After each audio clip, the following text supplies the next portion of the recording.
O Poder Sem Limites, de Anthony Robbins. Introdução. Durante toda a minha vida tive dificuldades para falar em público, mesmo quando estava atuando em filmes. Antes de minhas cenas, ficava fisicamente doente. Assim como meu implacável medo de falar em público, pode-se imaginar como fiquei empolgado ao ouvir que Anthony Robbins, o homem que transforma medo em poder, podia me curar. Apesar de estar excitado ao aceitar o convite para encontrar Tony Robbins, não consegui evitar o sentimento de dúvida. Ouvira falar da neurolinguística, ou seja, da programação neurolinguística e outros métodos nos quais Tony é um perito reconhecido. Mas no todo eu gastara inúmeras horas e milhares de dólares procurando ajuda profissional. E os profissionais anteriores haviam me dito que, por ter meu medo se desenvolvido durante anos, não deveria esperar uma cura rápida. Marcavam consultas semanais de retorno para trabalhar meu problema indefinidamente. Quando encontrei Tony, fiquei surpreso por ele ser tão grande. É muito raro encontrar alguém mais alto do que eu. Ele tinha cerca de 1,90 m de altura e pesar mais de 100 quilos. Tão jovem, tão grande, sentamo-nos e eu estava extremamente nervoso quando começou a fazer perguntas sobre o meu problema. Perguntou-me então o que eu queria e como eu queria mudar. Parecia que minha fobia levantara-se para se defender, para evitar que acontecesse o que estava acontecendo. Mas a voz de Tony era suave e comecei a escutar o que estava dizendo. Comecei a reviver meus sentimentos de pânico quando ao falar em público. De repente, substituí-los por novos sentimentos, originados por energia e confiança. Tony fez-me voltar na memória para uma ocasião em que eu estava no palco fazendo um discurso bem-sucedido. Quando eu falava naturalmente, Tony dava-me âncoras. Âncoras são coisas a que eu posso recorrer para reforçar meus nervos e confiança enquanto falo. Você verá sobre elas ainda neste livro. Permaneci com meus olhos fechados cerca de 45 minutos, durante a entrevista enquanto eu ouvia Tony. De tempo em tempo, ele tocava meus joelhos e mãos, dando-me as tais âncoras, âncoras físicas. Quando terminou, levantei-me. Nunca havia me sentido tão relaxado, calmo e em paz. Não tinha sentimento de fraqueza. Agora sentia-me bastante confiante para fazer o show de televisão de Luxemburgo para uma possível audiência de 450 milhões de pessoas. Se os métodos de Tony Robbins fizerem tão bem aos outros como fizeram para mim, então todas as pessoas do mundo serão beneficiadas. Temos pessoas na cama com seus pensamentos fixos na morte. Seus médicos disseram-lhe que tem câncer e elas ficaram tão perturbadas que seus corpos estão cheios de tensões. Agora, se a fobia de minha vida toda pôde ser eliminada em 1 hora, os métodos de Tony devem também ser válidos para todos aqueles que sofrerem alguma espécie de doença, seja ela emocional, mental ou física. Eles também podem ser libertados de seus medos, tensões e ansiedades. Penso ser muito importante que não nos demoremos mais. Por que você deve ter medo de água, altura, falar em público, cobras, patrões, fracasso ou morte? Agora eu sou livre e esta obra pode lhe oferecer as mesmas opções. Estou certo de que Poder Sem Limites será um sucesso porque ele faz mais do que eliminar medos, ensinando as causas de todas as formas de comportamento humano.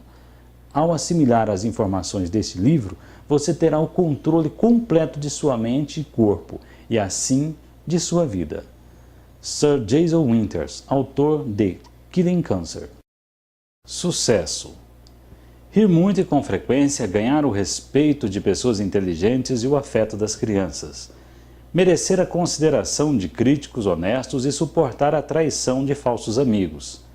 Apreciar a beleza, encontrar o melhor nos outros, deixar o mundo um pouco melhor, seja por uma saudável criança, um canteiro de jardim ou uma redimida condição social.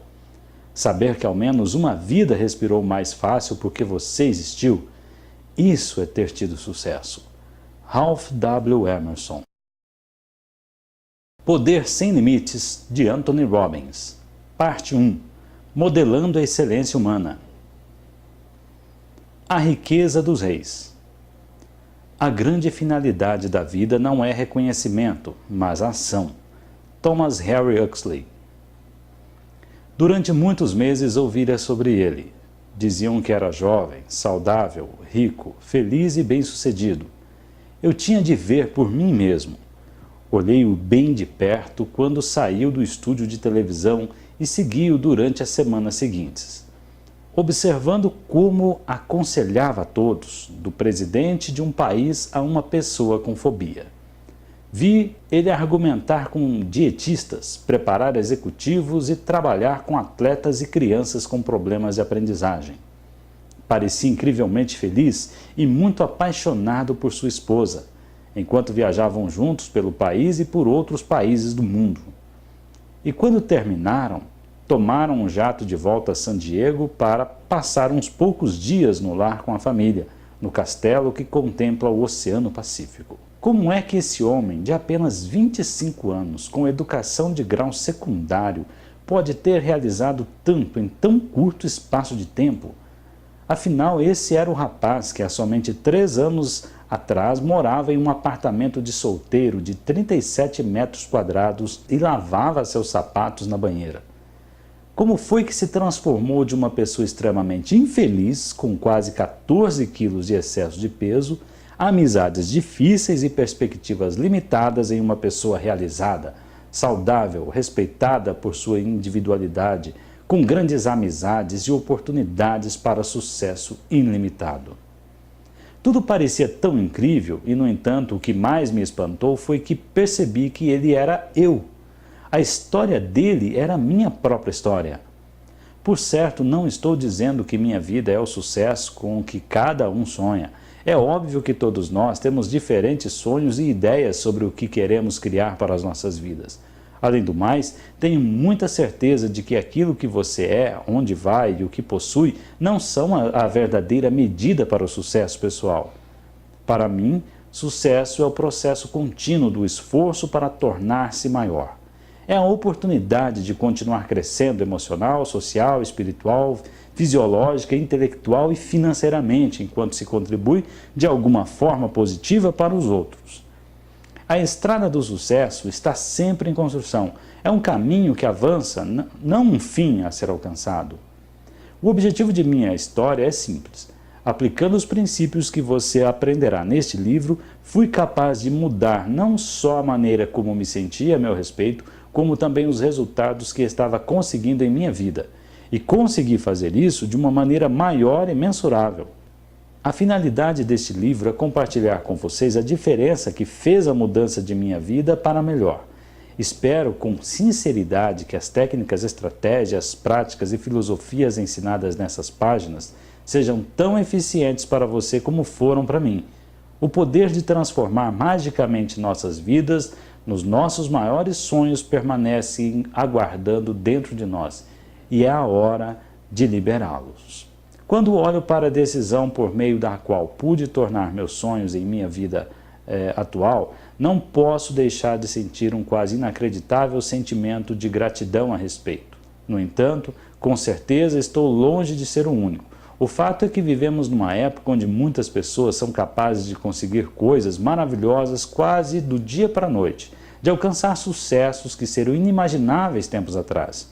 Veja Steve Jobs. Era um garoto de jeans sem dinheiro que considerou a ideia de um computador doméstico e ergueu a empresa Fortune mais rápido do que qualquer pessoa na história. Veja Ted Turner, pegou um artigo que mal existia e criou um império. Veja pessoas na indústria de diversão como Steven Spielberg, Bruce Springsteen, ou homens de negócio como Lee Iacocca ou Ross Perot. O que eles têm em comum? Além de prodigiosos e espantosos sucessos, a resposta é clara: poder. Poder é uma palavra muito emocional. As reações das pessoas diante dela variam. Para algumas, o poder tem uma conotação negativa. Umas cobiçam o poder, outras sentem-se tentadas por ele como se fossem alguma coisa venal ou suspeita. Quanto poder você quer? Quanto acha que é certo obter ou desenvolver? O que o poder significa realmente para você? Não encaro o poder em termos de conquistar pessoas. Não penso nisso como alguma coisa para ser imposta. Também não estou advogando que você deva. Essa espécie de poder raramente dura, mas você deve perceber que o poder é uma constante no mundo. Você modela as suas percepções ou alguém as modela para você. Você faz o que quer fazer ou cumpre os planos que alguém faz para você.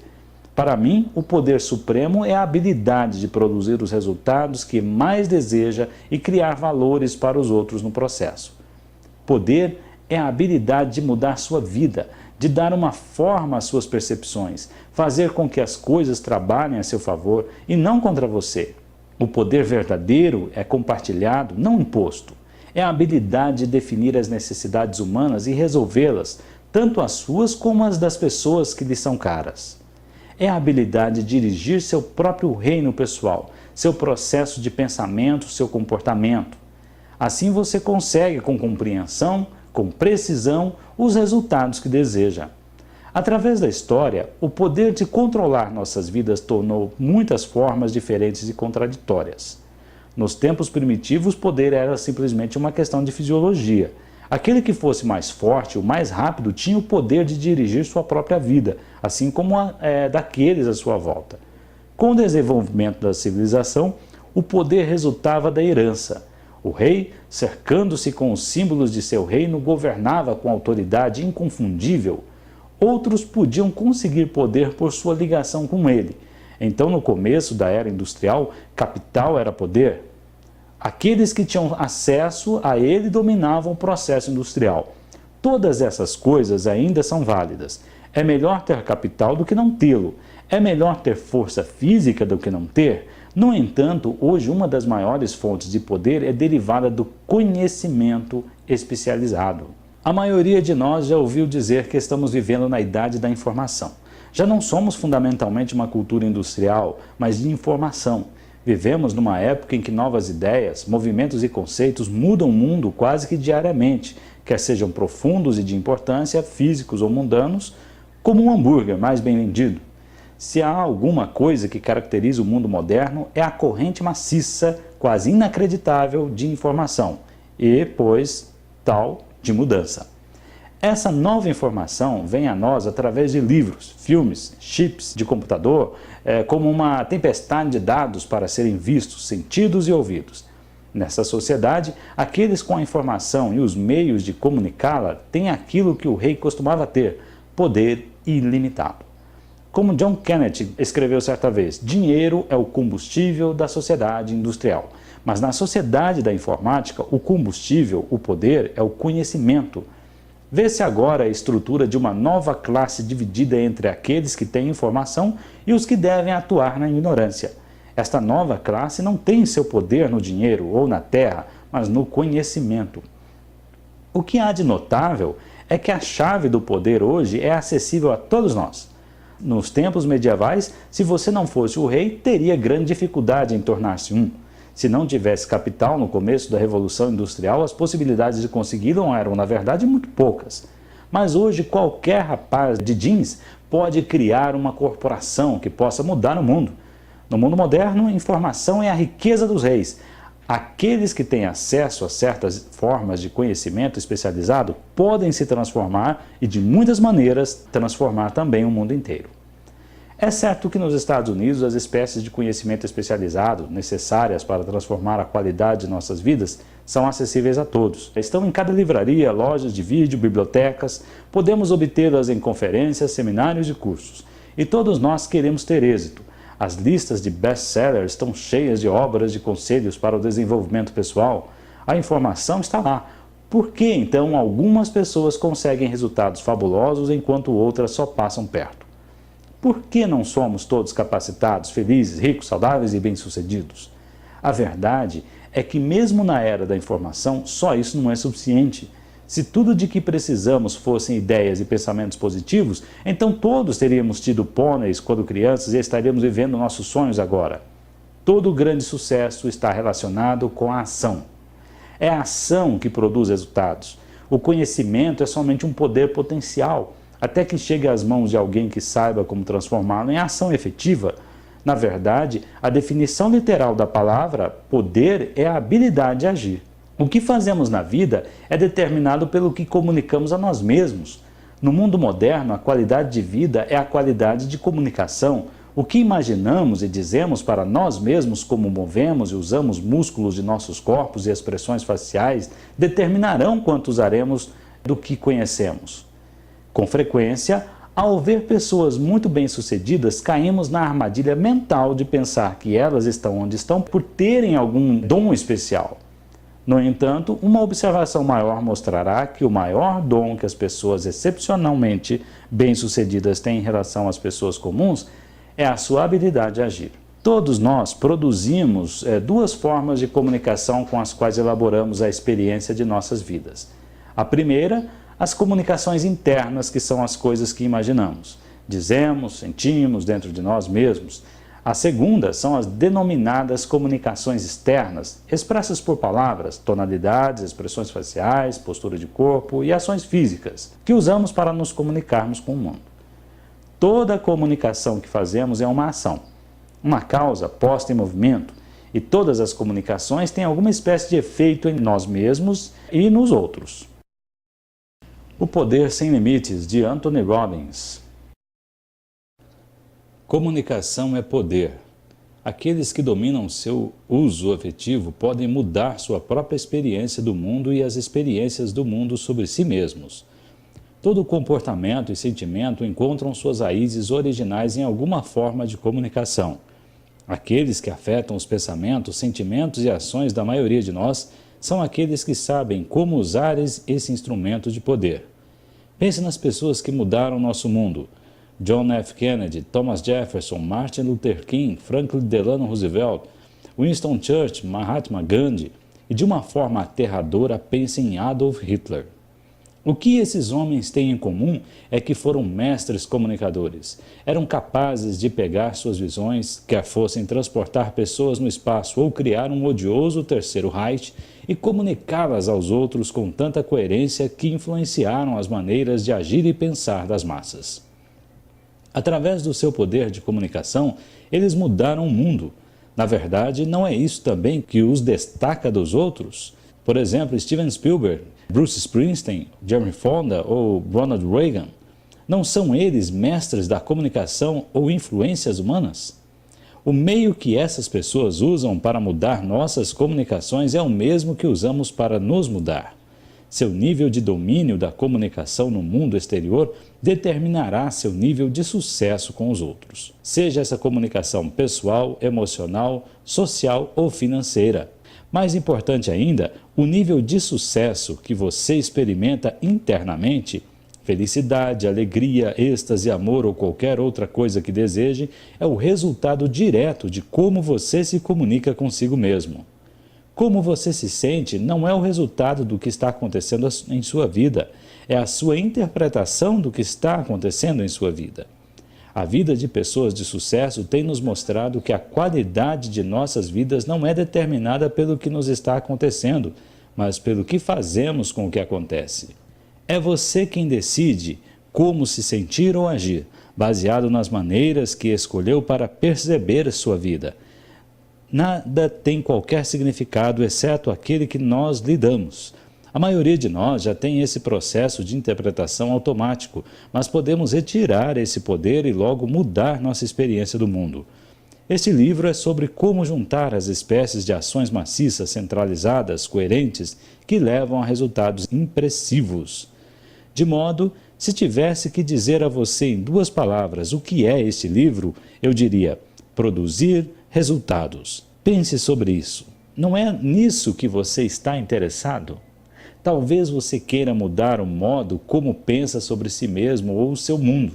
Talvez você gostasse de ser um comunicador melhor, de desenvolver uma relação mais amorosa, de aprender com mais rapidez, tornar-se mais saudável ou ganhar mais dinheiro. Você pode conseguir todas estas coisas para si e muito mais através do uso efetivo das informações deste livro. No entanto, antes que consiga novos resultados, deverá compreender que já os está conseguindo, mas poderão não ser os resultados que você deseja. Nós, em geral, pensamos em nossos resultados mentais e na grande parte do que acontece em nossas mentes como coisas que acontecem fora de nosso controle. Mas a verdade é que podemos controlar nossas atividades mentais e o comportamento, e a um ponto tal que antes não acreditaríamos ser possível. Se você está deprimido, você criou e produziu esse show que chamou de depressão.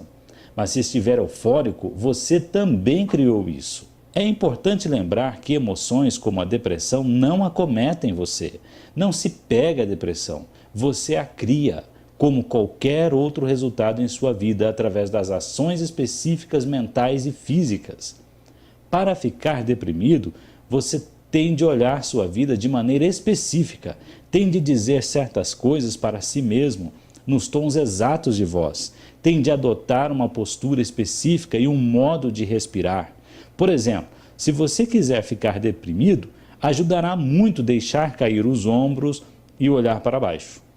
Você pode falar em um tom de voz triste e pensar nos piores momentos de sua vida, e isso também vai te ajudar a cair em depressão. Se você provocar distúrbios em sua bioquímica como consequência de uma dieta pobre, por exemplo, excesso de álcool ou uso de drogas, isso também ajudará seu corpo a ficar com baixo teor de açúcar e assim garantirá uma boa depressão. O que eu quero te mostrar aqui é que é preciso esforço para criar depressão. É trabalho pesado e são precisos tipos específicos de ação. Algumas pessoas criam esse estado com tanta frequência que para elas é fácil repetir. De fato, muitas vezes ligaram esse tipo de comunicação interna a toda espécie de acontecimentos externos.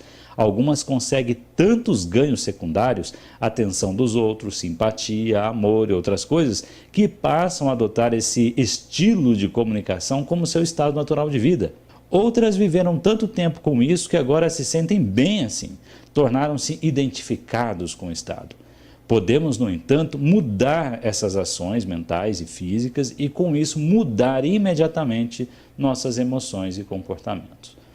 Você pode tornar-se extasiado, adotando logo o ponto de vista que cria essa emoção. Pode imaginar as espécies de coisas que cria esse sentimento. Pode mudar o tom e o conteúdo do seu diálogo interno. Pode adotar as posturas específicas e a maneira de respirar que criam esse estado em seu corpo e vai lá. Experimentará a êxtase. Se quiser ser piedoso, basta mudar suas ações físicas e mentais para combiná-las com aquelas que o estado de compaixão requer. O mesmo é válido para o amor ou qualquer outra emoção. Você pode considerar o processo de produzir estados emocionais dirigindo suas comunicações internas, semelhante ao trabalho de um diretor de cinema. Para produzir os resultados precisos que ele quer, o diretor de um filme manipula o que você vê e o que você ouve. Se quer que você fique com medo, ajudará a mudar o som e jogar alguns efeitos especiais na tela no momento certo. Se ele quer que você fique inspirado, arranjará a música, a iluminação e tudo o que for preciso para produzir esse efeito. Um diretor pode produzir uma comédia ou tragédia a partir do mesmo evento, dependendo do que decide colocar na tela. Você pode fazer as mesmas coisas na tela de sua mente, pode dirigir sua atividade mental, que é a base de toda ação física, com a mesma destreza e poder. Pode acender a luz e o som das mensagens positivas em seu cérebro e pode escurecer as cenas e sons das negativas. Pode também dirigir seu cérebro com tanta habilidade como Steven Spielberg ou Martin Scorsese dirigem suas filmagens. Alguns fatos que seguem parecerão difíceis de acreditar. Provavelmente você não acredita que há uma maneira de se olhar uma pessoa e saber ao certo seus pensamentos, ou que se pode convocar seus mais poderosos recursos à vontade. Mas se há 100 anos atrás você tivesse sugerido que os homens iriam à Lua, teria sido considerado um louco ou um lunático. Aliás, de onde vem essa palavra, lunático? Se tivesse dito que era possível viajar de Nova York a Los Angeles em 5 horas, teria parecido um louco sonhador. Mas foi preciso somente o domínio de tecnologias específicas e leis da aerodinâmica para tornar essas coisas possíveis. Hoje uma companhia aeroespacial está trabalhando em um veículo que, segundo eles, dentro de 10 anos levará pessoas de Nova York para a Califórnia em 12 minutos. Da mesma forma, neste livro você aprenderá as leis da tecnologia do desempenho ótimo, que lhe darão acesso a recursos que nunca imaginou ter. Para cada esforço disciplinado, há múltiplas recompensas. Jim Rohn. As pessoas que conseguiram superioridade seguem um caminho coerente para o sucesso. Chamo isso de fórmula do sucesso definitivo. O primeiro passo para essa fórmula é saber seu resultado, isto é, definir precisamente o que você quer. O segundo passo é tomar medidas, pois de outra forma seus desejos sempre serão sonhos. Você deve tomar os tipos de medidas que acredita que criarão as maiores probabilidades de produzir resultados desejados. Nem sempre as medidas que tomamos produzem os resultados desejados. Logo, o terceiro passo é desenvolver uma acuidade sensorial para reconhecer as espécies de respostas e resultados que você quer conseguir e reparar o mais rápido possível se elas estão aproximando ou afastando você do seu objetivo. Você tem de saber o que está conseguindo, seja numa conversa ou em seus hábitos diários. Se está obtendo o que não deseja, precisa anotar os resultados que suas medidas produziram, a fim de aprender com a experiência de cada ser humano. Então você dá o quarto passo, que é desenvolver a flexibilidade para mudar seu comportamento até conseguir o que você quer. Se observar as pessoas de sucesso, descobrirá que seguiram esses passos. Elas começaram com uma meta, pois você não pode atingir uma se não tiver uma meta. Tomaram providências porque só saber não é o suficiente. Então elas tiveram a habilidade de ler nos outros para saber que respostas estavam conseguindo e continuaram adaptando, ajustando, mudando seus comportamentos até acharem o que funcionava. Consideremos Steven Spielberg. Com 36 anos de idade, tornou-se o mais bem-sucedido cineasta da história. Ele já é responsável por 4 dos 10 maiores filmes de todos os tempos, incluindo E.T., o Extraterrestre, o mais notável filme que já foi feito, segundo a minha opinião. Como chegou a esse ponto, com tão pouca idade, é uma história notável. Desde a idade de 12 ou 13 anos, Spielberg sabia que queria ser diretor de cinema. Sua vida mudou quando, numa tarde, tinha então 17 anos, deu um passeio pelos estúdios da Universal. O passeio não incluía locais de gravação, onde estavam toda a ação. Assim, Spielberg, conhecendo seu objetivo, começou a agir. Escapou sozinho para observar a filmagem de um filme real. Acabou se encontrando com o chefe do departamento editorial da Universal, que conversou com ele durante 1 hora e demonstrou interesse por suas ideias. Para a maioria das pessoas, é aí que a história terminaria, mas Spielberg não era como a maioria das pessoas. Ele tinha poder pessoal, sabia o que queria, aprendeu na primeira visita e assim mudou sua abordagem. No dia seguinte, vestiu um terno, levou a maleta de seu pai com um sanduíche de doces e voltou logo como se pertencesse ao lugar. Passou de propósito em frente do guarda do portão naquele dia, encontrou um trailer abandonado e, usando letras adesivas, fixou na porta: Steven Spielberg, diretor. Daí então passou todo o verão junto a diretores, escritores e editores, aprendendo em cada conversa, observando e desenvolvendo mais e mais seu senso de observação sobre o que é importante para fazer cinema. Com a idade de 20 anos, após tornar-se assíduo no local, Steven mostrou à Universal um filme modesto que havia montado e recebeu um contrato de 7 anos para dirigir uma série para a televisão. Conseguiria tornar seu sonho realidade. Spielberg seguiu a fórmula do sucesso definitivo? Com certeza. Teve o conhecimento especializado para saber o que queria, tomou iniciativas, teve a acuidade sensorial para reconhecer se os resultados que estava obtendo o aproximavam ou afastavam de seu objetivo e teve a flexibilidade para mudar seu comportamento para conseguir o que queria. Todas as pessoas de sucesso que conheço fazem a mesma coisa.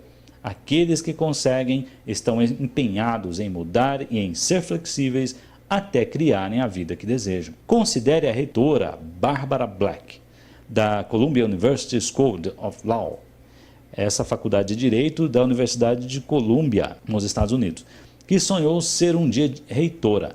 Ainda jovem, entrou num campo predominantemente masculino e, com sucesso, obteve seu grau de advogada em Columbia. Decidiu então deixar de lado a meta de sua carreira enquanto realizava outro objetivo: constituir uma família. Depois de 9 anos, resolveu que estava pronta para prosseguir em busca da primeira meta, que era a sua carreira, e inscreveu-se num curso de graduação em Yale. onde desenvolveu o ensino, a pesquisa e as anotações práticas que a levaram a um serviço que sempre quisera. Expandiu seus pontos de vista, mudou sua abordagem, combinou as duas metas e agora é a reitora de uma das mais prestigiadas escolas de direito dos Estados Unidos. Ela quebrou a regra e provou que se pode conseguir sucesso em todos os níveis ao mesmo tempo. Ela seguiu a fórmula do sucesso definitivo? Com certeza. Sabendo o que queria, tentou alguma coisa e, se não resolveu, ficou mudando até agora que aprendeu a conciliar sua vida. Além de dirigir sua importante escola de direito, ela é também mãe e dona de casa. Considere um outro exemplo. Sabe como o Coronel Sanders construiu o império da Kentucky Fried Chicken, que fez dele um milionário e mudou os hábitos alimentares de uma nação? Quando começou, não era mais que um aposentado com uma receita de frango frito. Só isso. Nada de organização, nada de nada. Tinha um pequeno restaurante que estava falido porque a estrada principal fora desviada. Então, quando recebeu seu primeiro cheque do Seguro Social, decidiu ver se conseguia algum dinheiro vendendo a receita de frango. Sua primeira ideia era vendê-la para proprietários de restaurantes e combinar de receber uma porcentagem dos lucros. Na verdade, essa não é a ideia mais realista para se começar um negócio. E as coisas foram acontecendo, não levando exatamente ao estrelato.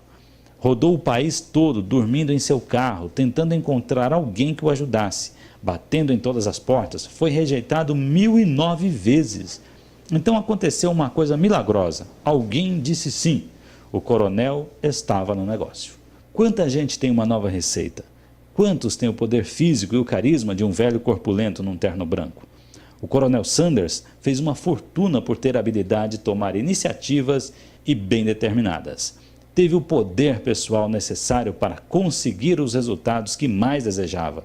Teve a capacidade de ouvir a palavra não, centenas de vezes inclusive, e ainda assim manter-se disposto a bater na porta seguinte, convencido que ouviria o sim. De uma forma ou de outra, tudo nesse livro é dirigido para prover seu cérebro com os sinais mais eficientes para capacitá-lo a tomar medidas bem-sucedidas. Quase toda a semana conduzo um seminário de 4 dias chamado A Revolução da Mente. Nele, ensinamos tudo às pessoas, desde como usar sua inteligência com mais eficiência, até como comer, respirar e se exercitar de uma maneira que aumente ao máximo sua energia pessoal. A primeira noite desse processo é chamada Poder contra o Medo, e a finalidade é ensinar as pessoas como entrar em ação, em vez de serem paralisadas pelo medo. No final do seminário, as pessoas têm a oportunidade de andar sobre o fogo, cerca de 3 metros de carvões queimando, sendo que nos grupos avançados, pessoas andaram sobre 12 metros de carvão. Ainda no fogo, fascina a maioria a tal ponto que temo que a mensagem esteja se perdendo. A questão não é ainda sobre o fogo. A questão não é andar sobre o fogo. Creio ser correto assumir que não há grande benefício social ou econômico a ser ganho de um passeio bem-sucedido sobre um leito de brasas. Mas andar sobre o fogo é uma experiência de poder pessoal e uma metáfora de possibilidades. Uma oportunidade para as pessoas conseguirem resultados que antes pensavam ser impossíveis. Faz milhares de anos que há pessoas realizando alguma versão de andar sobre o fogo. Em algumas partes do mundo é um teste religioso de fé.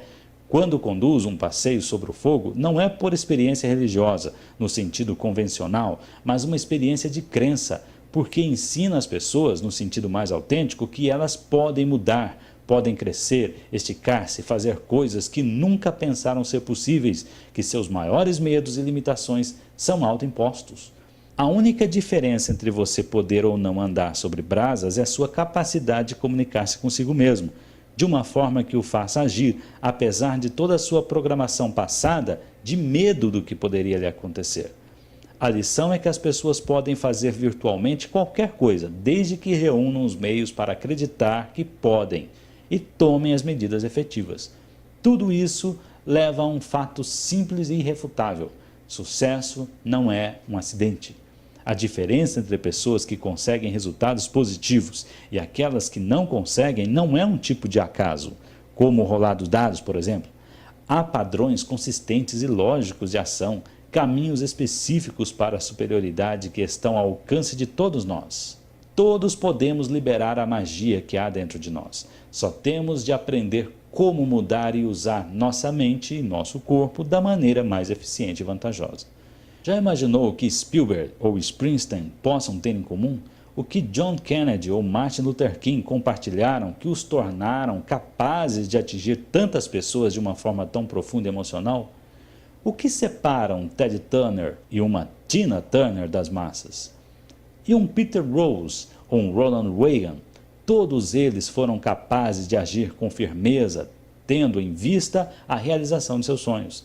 Mas o que faz com que continuem dia após dia a pôr tudo o que conseguiram em tudo o que fazem? Existem, é claro, muitos fatores. No entanto, acredito que há 7 características fundamentais de caráter que eles cultivaram dentro de si, que lhes dão o entusiasmo para fazer o que for preciso para serem bem-sucedidos. São 7 mecanismos acionadores básicos que podem garantir também o seu sucesso.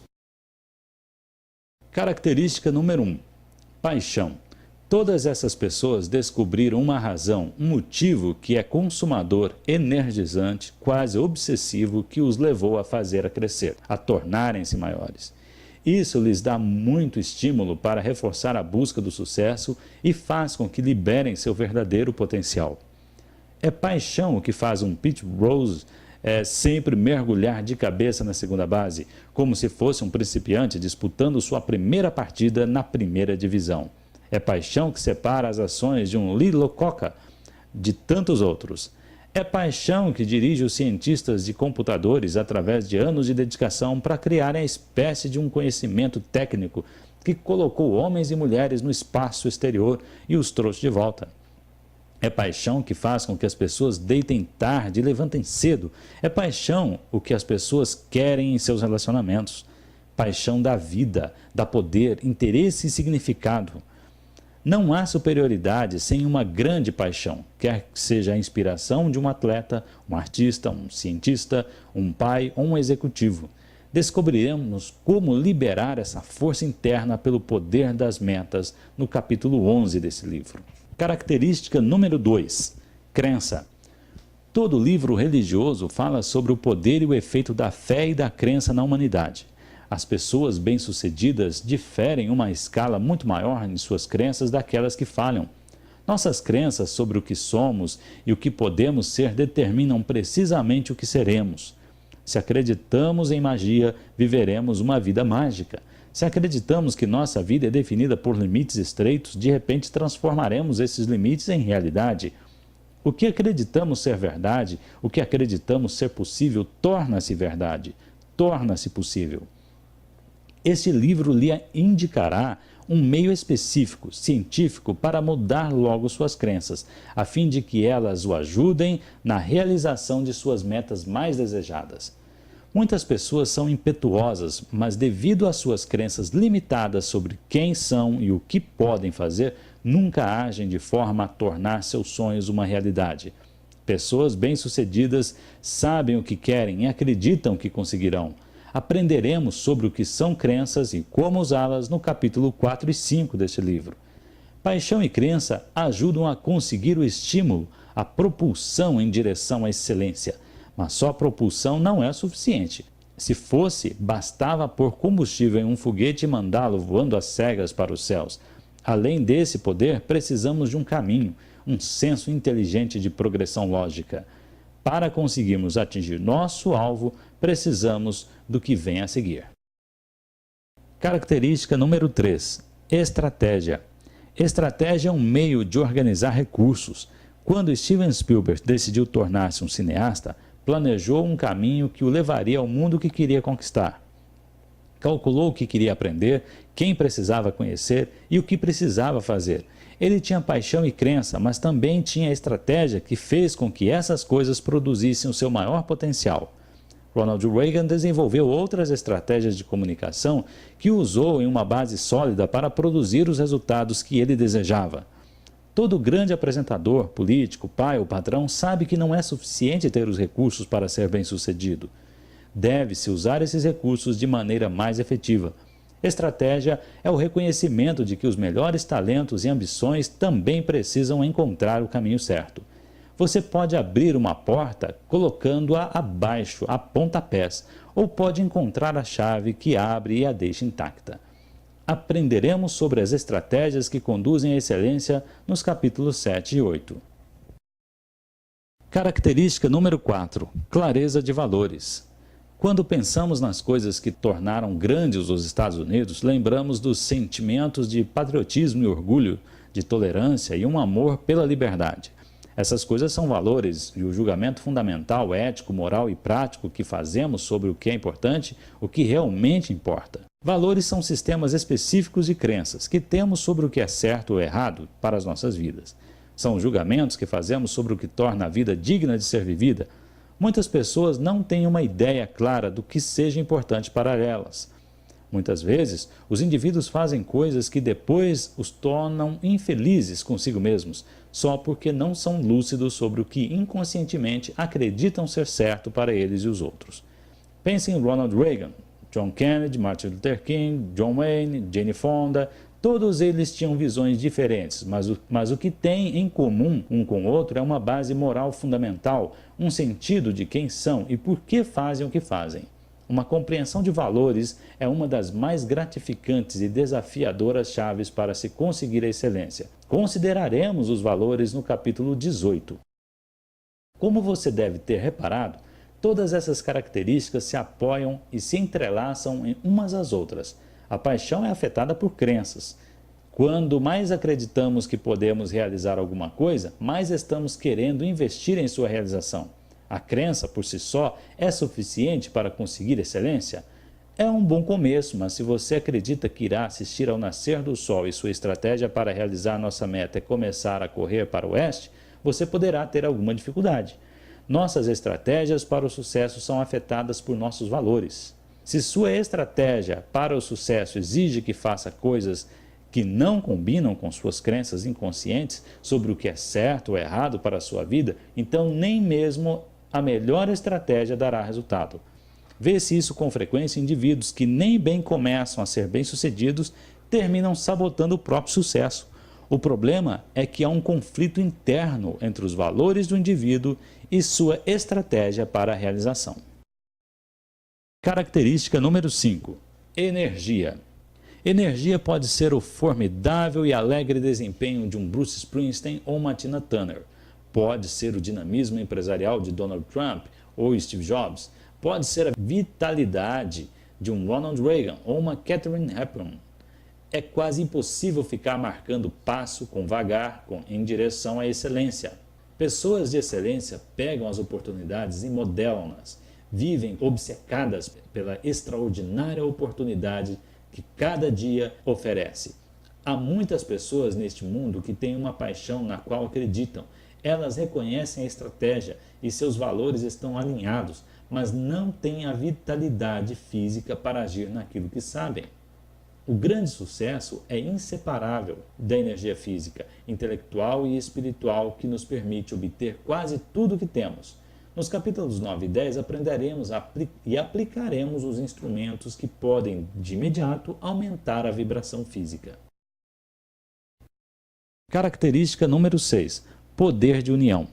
Quase todas as pessoas de sucesso têm em comum uma extraordinária capacidade de unir-se com outras, de ligar-se e desenvolver uma relação harmônica com pessoas de diferentes procedências e crenças.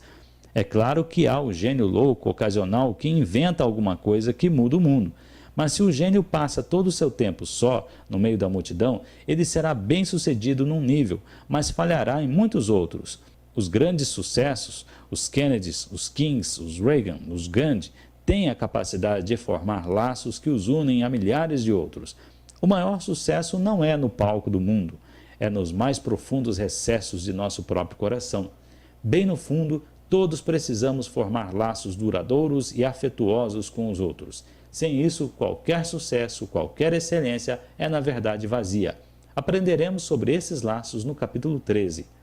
A característica-chave final é algo sobre o que já falamos antes. Característica 7. Domínio da comunicação. Essa é a essência do que se trata esse livro. A maneira como nos comunicamos com os outros e com nós mesmos é que no final determina a qualidade de nossas vidas. As pessoas que se realizam na vida são aquelas que aprenderam a aceitar qualquer desafio que a vida lhes apresente e comunicar a experiência para si mesmas de uma forma que as façam mudarem as coisas ao seu redor com sucesso. As pessoas que falham recebem as adversidades da vida, aceitam-nas como limitações. As pessoas que modelam nossas vidas e nossa cultura são também mestres de comunicação para os outros. O que tem em comum é a habilidade de comunicar uma visão, uma indagação, uma alegria ou uma missão. Domínio da comunicação é o que faz um grande pai, um grande artista, um grande político, um grande professor. Quase todos os capítulos deste livro, de uma forma ou de outra, têm a ver com comunicação, resolução de lacunas, construção de novos caminhos e compartilhamento de novas visões. A primeira parte desse livro lhe ensinará como se responsabilizar e dirigir seu próprio cérebro e corpo com mais eficiência do que se conseguia antes. Trabalharemos com fatores que afetam a maneira como você se comunica consigo mesmo. Na segunda parte, estudaremos como descobrir o que na realidade quer da vida e como pode se comunicar mais eficazmente com os outros, assim como ser capaz de antecipar espécies de comportamento que diferentes tipos de pessoas com certeza criarão. A terceira parte vê, através de uma perspectiva mais longa e mais global, como nos comportamos, o que nos motiva e como podemos contribuir em um nível mais amplo e extrapessoal. Refere-se a como usar as práticas aprendidas e como tornar-se um líder. Quando escrevi este livro, minha meta original era oferecer uma contribuição para o desenvolvimento humano. Um livro que se juntaria ao que houvesse de melhor e mais recente sobre tecnologia de mudança humana. Queria armá-lo com as práticas e estratégias que o capacitariam a mudar qualquer coisa que quisesse e a consegui-lo muito mais depressa do que já havia sonhado antes. Queria criar oportunidades para que você, de uma maneira bastante concreta, logo aumentasse a qualidade da sua experiência de vida. Também imaginei uma obra para a qual você pudesse voltar sempre que quisesse e sempre encontrar alguma coisa útil para a sua vida. Sei que muitos dos assuntos sobre os quais discorri poderiam dar outros tantos livros. No entanto, eu quis lhe dar a informação completa, algo que pudesse usar em cada área. Espero que este livro cumpra sua finalidade. Quando os originais estavam prontos, os primeiros a lerem foram muito positivos, com apenas uma ressalva. Disseram: você tem 2 livros aqui, por que não os separa? Publica um agora e anuncia o outro como continuação um ano mais tarde. Minha meta era atingir o leitor com as melhores informações e o mais rápido que pudesse. Não queria dar essas informações uma de cada vez. No entanto, tornei-me ciente de que muitas pessoas sequer chegariam às partes do livro que penso serem as mais importantes, porque foi-me explicado que pesquisas revelaram que menos de 10% das pessoas que compravam livros leem eles do primeiro ao último capítulo. A princípio não podia acreditar nessa estatística, então lembrei-me de que pelo menos 3% da população norte-americana é independente financeiramente. Menos de 10% tem metas definidas. Só 35% das mulheres americanas, e até menos homens, sentem-se em boa forma física, e em muitos estados, 1 em cada 2 casamentos terminam em divórcios. Só uma pequena porcentagem das pessoas vive de fato a vida de seus sonhos. Por quê? É preciso esforço, é preciso ação firme. Perguntaram então certa vez a Booker Hunt, o bilionário do petróleo do Texas, se ele tinha algum conselho que pudesse dar às pessoas sobre como ser bem-sucedido. Ele respondeu que o sucesso era muito simples. Primeiro, você decide com precisão o que quer. Segundo, decide que pagará o preço para fazê-lo acontecer. E então, paga-se o preço. Se não der esse segundo passo, nunca terá o que você quer, nem a curto, nem a longo prazo. Gosto de chamar as pessoas que sabem o que querem e estão dispostas a pagar o preço para consegui-lo de os poucos que fazem versus os muitos que falam. Eu o desafio a aproveitar esse material e lê-lo todo, ou neste caso, a ouvi-lo todo, a compartilhar o que aprender aqui e a apreciar todo o conhecimento aqui disponível. Neste capítulo, Eu esgotei a prioridade de fazer ações efetivas, mas há muitas maneiras de agir. A maioria delas depende em grande parte de tentativas e erros. Muitas pessoas que são grandes sucessos tiveram de se ajustar e reajustar inúmeras vezes antes de conseguirem o que queriam. Tentar e errar é ótimo, exceto por uma coisa: usa-se uma vasta quantidade de um recurso que nenhum de nós jamais terá suficiente: o tempo. E se houvesse uma maneira de agir que acabasse o processo de aprender?